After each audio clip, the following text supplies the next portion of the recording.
But first, the tradition of artists painting outdoors brings to mind pretty landscapes of lakes and gardens.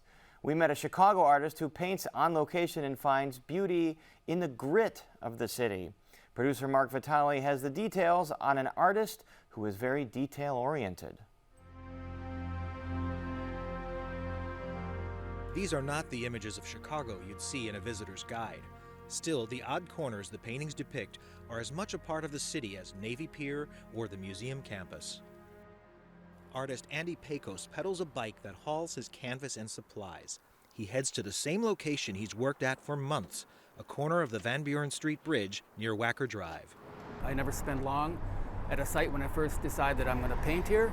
I like the discovery, the examination to come through the act of painting. There seems to be no end to the amount of scrutiny you can give something, But I have to stop sooner, sometimes you just have to say enough.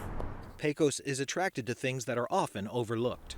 This site actually, no one's ever come up to me and asked me why would I paint this, because this seems to has everything that an artist might want. What initially attracted me to this site was that wonderful curving piece of concrete. It looked like a Richard Serra sculpture. He works for 2 to 3 months on each painting, and when painting on location, it's a fight to the finish. It's just a battle, so many things that are working against me, the wind, the changing seasons, the changing sun. We first met Paczos in 2020, a few weeks after the shutdown.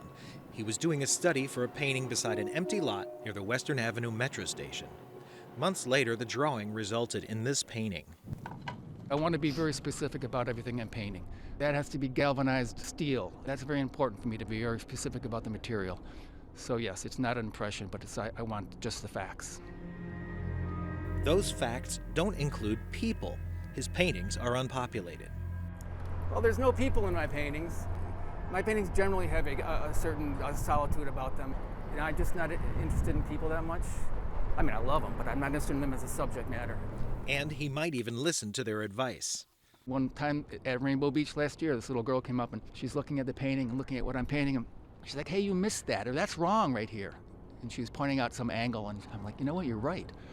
Born in Detroit, Andy Paczos studied at the Art Institute with Chicago artist Ted Halkin.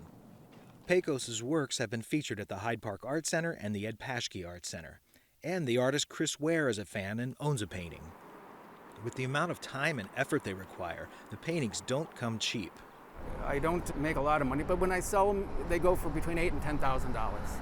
So if you figure a 6 or 8 week painting period, I'm making about minimum wage. Everything does change, even the same location. So I can come back and some of the trees that were there last year might not be there. I mean, it's funny how you think things can be permanent. For Chicago Tonight, this is Mark Vitale. Andy Paczos continues to paint on the Van Buren Street Bridge, and he's scouting his next locations. You can see more of his work on our website. Brandis, a lot of hidden beauty in some untraditional locations. Hidden beauty, Paris, but also an impressive amount of detail in those as well, almost photographic. They almost looked real, which Absolutely. I guess, yeah, in his case might be the point. Thank you, Paris.